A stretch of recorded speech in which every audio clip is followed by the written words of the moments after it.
Според професорот Јетон Шасивари, кој е член на работната група што работи на изнаоѓање решение за правосудниот испит, предложеното решение е во согласност со Уставот, законите и европските стандарди и ја одразува заложбата на студентите од трите правни факултети со настава на албански јазик, испитот да може да го полагаат на својот мајчин јазик.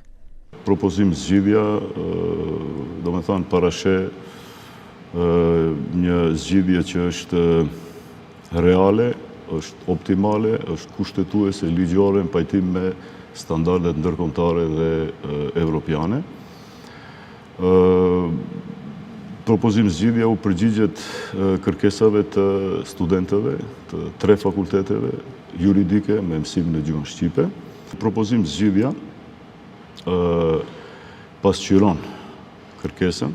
E student, që provimi të jepet në gjuhën shqipe. Argumentimi Шасивари се осврна и на нацрт верзијата на Законот за правосуден испит, според која теоретскиот дел би се полагал на албански јазик, додека практичниот дел би се полагал на македонски јазик. Тој истакна дека ова не представува половично решение, туку комбиниран модел. nuk është zgjidhje gjysmake, as nuk është ndonjë zgjidhje hibride.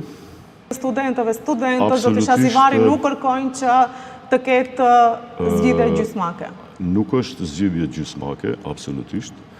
Po mirë, në qoftë se është model i kombinuar, pra nuk është zgjidhje gjysmake. Po as nuk është as zgjidhje plot. Nuk është as zgjidhje kreative, por është zgjidhje reale, optimale, kushtetuese, ligjore, në pajtim me standardet ndërkombëtare dhe me standardet evropiane. Шасивари појасни дека не станува збор за носење нов закон, туку за измени и дополнување на постојниот закон за правосуден испит.